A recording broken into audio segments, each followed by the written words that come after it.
ಅವರು ನಮ್ಮ ಶಾಸಕರು, ನಮ್ಮ ಸಚಿವರುಗಳು, ಅವರೆಲ್ಲರೂ ಕೂಡ ಸೀನಿಯರ್ಗಳು, ಅವರೆಲ್ಲರೂ ಕೂಡ ಹಿರಿಯರು. ಅವರು ಕಷ್ಟ ಸುಖ ಮಾತಾಡ್ಲಿಕ್ಕೆ ಹೋಗಿರ್ತಾರೆ. ರಾಜ್ಯದ ಬಗ್ಗೆ ಕಾಳಜಿ ಇಟ್ಟು ಚರ್ಚೆ ಮಾಡ್ಲಿಕ್ಕೆ ಹೋಗಿರ್ತಾರೆ. ಸಂತೋಷ. ಅದಕ್ಕೆ ಅಂತ ನಾಯಕತ್ವ ಬದಲಾವಣೆ ಬಗ್ಗೆ ಚರ್ಚೆ ಆಗ್ತದೆ. ಅದ್ ನನಗೆ ಗೊತ್ತಿಲ್ಲ. ಅವ್ರು ಯಾವ ವಿಷಯಕ್ಕೆ ಹೋಗಿದಾರೋ ಅದ್ ನನಗೆ ಗೊತ್ತಿಲ್ಲ. ಅವರು ಜಾರಕಿಹೊಳಿ ಇರ್ಬೋದು, ಮಾದೇವಪ್ಪನವ್ರು ಇರ್ಬೋದು, ನಮ್ಮ ಹಿರಿಯ ಸಚಿವರುಗಳು ರಾಜ್ಯದ ಬಗ್ಗೆ ಚಿಂತನೆ ಇಟ್ಟು ಹೋಗಿ ಮಾತಾಡ್ಲಿಕ್ಕೆ ಹೋಗಿದ್ದಾರೆ ಅಂದ್ಕೊಂಡಿದ್ದೀನಿ.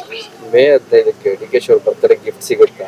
ನಮ್ಮೆಲ್ರಿಗೂ ಆಸೆ ಡಿ.ಕೆ. ಶಿವಕುಮಾರ್ ಅವ್ರಿಗೆ ಅಧಿಕಾರ ಸಿಕ್ಕಬೇಕು. ಅವರ ಮಾರ್ಗದರ್ಶನದಲ್ಲಿ ಅನೇಕ ಅಭಿವೃದ್ಧಿ ಕೆಲಸಗಳಿಗೆ ನಾವೆಲ್ಲರೂ ಕೂಡ ಚಾಲನೆಯನ್ನ ನೋಡ್ಬೇಕು. ಈ ರಾಜ್ಯದ ಅಭಿವೃದ್ಧಿ ನೋಡ್ಬೇಕಂತ ಹೇಳಿ ಸಾಕಷ್ಟು ಶಾಸಕರುಗಳು, ಸಚಿವರುಗಳು, ಕಾರ್ಯಕರ್ತಗಳು, ಮುಖಂಡಗಳು, ಸಾರ್ವಜನಿಕರು ಎಲ್ಲರೂ ಕೂಡ ಆ ಬಯಕೆಯನ್ನು ಇಟ್ಕೊಂಡಿದ್ದಾರೆ.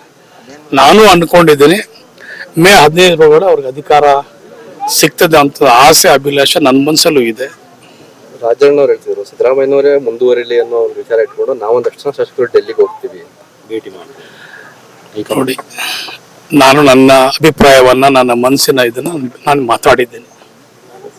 ನನಗೆ ಅವ್ರು ಹೇಳಿದ್ರು, ಇವ್ರು ಹೇಳಿದ್ರು ಅಂತ ನಾನು ಯಾರ ಮೇಲೂ ನಾನು ವೈಯಕ್ತಿಕವಾಗಿ ನಾನು ಮಾತಾಡೋಕ್ಕೆ ನನಗೆ ಇಷ್ಟ ಇಲ್ಲ. ನಾನು ನನ್ನ ಅಭಿಪ್ರಾಯ, ನನ್ನ ಮನಸ್ಸಲ್ಲಿರೋ ಭಾವನೆನ ನಾನು ಹೇಳ್ತಾ ಇದ್ದೀನಿ. ನಮ್ಮ ನಾಯಕರಿಗೆ ಇದೊಂದ್ಸಲ ಈ ಅವಧಿನಲ್ಲಿ ಒಂದು ಅಧಿಕಾರ ಸಿಕ್ಬೇಕು. ಅವ್ರ ಮುಖಾಂತರ ನಾವೆಲ್ಲರೂ ಕೂಡ ಕೆಲಸ ಕಾರ್ಯಗಳನ್ನ ಈ ರಾಜ್ಯದಲ್ಲಿ ನೋಡ್ಬೇಕಂತ ಒಂದು ಆಸೆ. ಡಿ.ಕೆ. ಶಿವಕುಮಾರ್ ಅವರ ವಿಚಾರ ಬಂದಾಗ ಕೆಲವೊಂದಿಷ್ಟು ನಾಯಕರುಗಳು ನಾವು ಡೆಲ್ಲಿಗೆ ಹೋಗ್ತೀವಿ, ಭೇಟಿ ಮಾಡ್ತೀವಿ, ಪರ್ಯಾಯ ನಾಯಕರ ನಮಗೆ ಬೇಕಾಗಿದೆ ರಾಜಕೀಯದಲ್ಲಿ ಅವೆಲ್ಲ ಸಹಜ. ರಾಜಕೀಯದಲ್ಲಿ ಸಹಜ. ಯಾರಿಗಿಲ್ಲ? ಮಾಧ್ಯಮದಲ್ಲಿ ಇಲ್ವೇ? ಗುಂಪುಗಾರಿಕೆ ಇಲ್ವಾ? ಮಾಧ್ಯಮದಲ್ಲಿ ಇಲ್ವಾ? ಜನಗಳಲ್ಲಿ ಇಲ್ವಾ?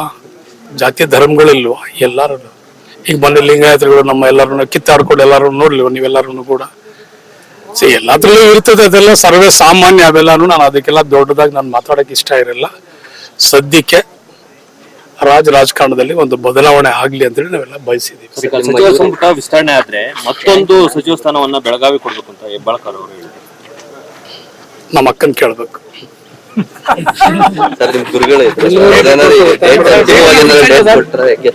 ಅದಕ್ಕೆ ನಿಮ್ಮ ಮೇಲೆ ನಿರೀಕ್ಷೆ ಇದೆ ಸರ್ ಬಹಳಷ್ಟು.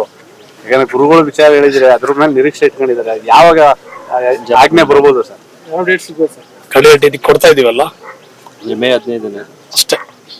ಅದೇ ಫೈನಲ್ ಡೇಟ್ ನಮ್ದೆಲ್ಲರದ್ದು. ಮೇ 15ಕ್ಕೆ ಡಿ.ಕೆ. ಶಿವಕುಮಾರ್ ಅವರು ಸಿಎಂ ಆಗ್ತಾರೆ. ಕರುನಾಡು ಟೈಮ್ಸ್ ಚಾನೆಲ್ನಲ್ಲಿ ಸುದ್ದಿ ಮತ್ತು ಜಾಹೀರಾತು ನೀಡಲು ಈ ನಂಬರ್ಗೆ ಕರೆ ಮಾಡಿ.